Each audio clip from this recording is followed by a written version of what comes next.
Jika anda menaiki pesawat Turkish Airlines dan mempunyai penerbangan singgah antara 6 hingga 24 jam, anda boleh menikmati keindahan bandar Istanbul secara percuma. Melalui inisiatif Tour Istanbul, Turkish Airlines sediakan sesi lawatan di kawasan tarikan pelancong termasuk penyediaan hotel bertaraf 4 dan 5 bintang beserta pakej makanan. Kru Astro Awani berpeluang menikmati pengalaman cukup mengujakan ini. Setibanya kami di lapangan terbang antarabangsa Istanbul, kami dibawa menaiki kenderaan khas menuju ke hotel di Bandar Istanbul. Hotel bertaraf 5 bintang ini menawarkan bilik yang cukup selesa dan paling penting, menu makanan yang pelbagai. Okey, kalau kita join tour Istanbul, dia akan bawa pusing satu Istanbul. Contohnya macam grup ni, dia bawa turun bas. So, diorang ni ada layover antara 6 hingga 24 jam dan diorang akan dibawa ke banyak kawasan lah. Ini salah satu kawasan yang dibawa, sementara pergi ke kawasan-kawasan lain selepas ini. Sudah pasti kami tidak melepaskan peluang untuk melawat kawasan cukup bersejarah dan juga tarikan paling utama di Istanbul, iaitu Sultan Ahmed. Tarikan utama di sini sudah tentu Masjid Hagia Sophia dan juga Blue Mosque yang saling bertentang antara satu sama lain. Yang menariknya, laungan azan antara kedua masjid ini diselang-selikan.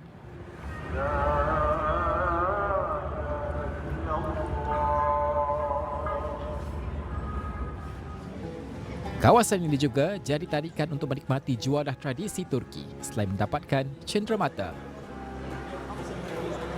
Berdekatan dengan kawasan Sultan Ahmed adalah Grand Bazaar yang sentiasa menjadi kawasan kunjungan pelancong.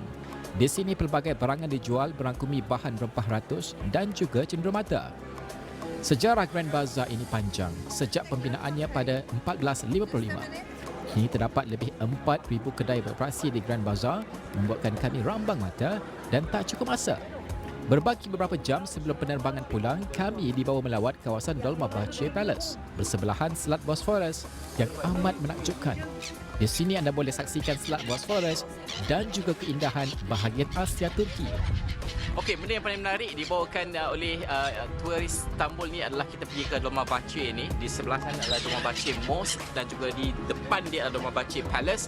Ini menjadi pusat pentadbiran pada tahun sekitar 1848, lebih kurang macam tu, hingga 1887 dan diulang pada 1902 hingga 1922 di bawah pemerintahan Kerajaan Uthmaniyah. Tapi sekarang ni, pada zaman moden ni, apa yang dibuat di sini salah satunya mengenang sejarah tersebut dan pada masa sama tarikan pelancong ini adalah kita bagi makan kepada seagull contohnya.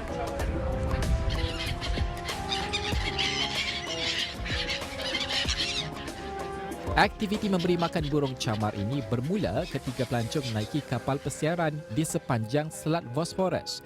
Ia kemudian diperkenalkan di kawasan Dolmabahce Palace ini. One of the most interesting, entertaining trips in Istanbul is starting a Bosphorus cruise ride from the Eminönü district and taking this ferry for 2 hours.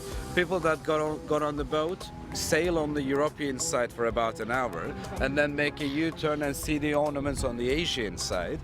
And through this vacation, those who are jumping on the boat with a little bagel throw it in the air, and the seagulls are kind of trained over the years to catch them on the air as well. There's like a competition in between the birds that they go into, and they found out that if they catch it in the air, they get the bagel the first, and it just keeps on going like that, right? Sesi lawatan kami diteruskan di Balad, salah satu tarikan yang penuh sejarah dengan tarikan utama adalah Gereja Bulgarian Iron. Gereja ini digunakan penganut Ortodoks Bulgaria yang menetap di Balad dan sudah melalui beberapa sesi naik taraf dengan yang terbaru pada 2018. Gereja ini kali pertama dirasmikan pada 1849. Selain itu, kami juga dibawa melihat Gereja St. George yang juga mempunyai sejarah panjang tersendiri. Okey, orang Malaysia kalau datang ke Istanbul biasanya kita pergi tempat-tempat yang tipikal lah yang biasa kita dengar di Sultan Ahmad dan sebagainya. Tapi di kawasan ini adalah kawasan Balad. Ini sangat cantik sekali, bangunannya colourful. Anda boleh lihat di belakang saya keliling sebenarnya bangunan ini, dan dia kiranya old town jugalah untuk Istanbul ni dan juga banyak history. Tadi kita dah pergi satu church yang ada historinya sangat panjang dari zaman Roman sehinggalah kepada zaman Uthmaniyah, dan juga kita nak menuju ke satu sekolah yang dibina pada zaman Rom yang masih lagi beroperasi sehingga ke hari ini. Bagaimana untuk tempahan perkhidmatan menarik ini? Anda hanya perlu ke kaunter perkhidmatan hotel di Terminal Ketibaan Antarabangsa atau terus berurusan di kaunter Tour Istanbul di kawasan kaunter perpindahan. only. Some of the tours start from the airport at 8:30 in the morning, 9 o'clock. If the visitors have got a longer gap in between the two of the transfer flights that they're going through in Istanbul, they might even join a full day tour starting from 9 o'clock in the morning, visit Istanbul for about 7-8 hours, and get back to the airport to catch their next flight like this. Unlike most of the airlines, instead of waiting in the airport for hours, it's very entertaining what the Turkish airline is doing. Istanbul is not a city where you can cover within about a day only. That's for sure. People need 4 or 5 days, 6 days.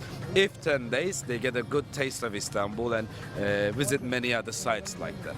But what the Turkish airline is doing is giving a good taste of Istanbul with a serious sightseeing.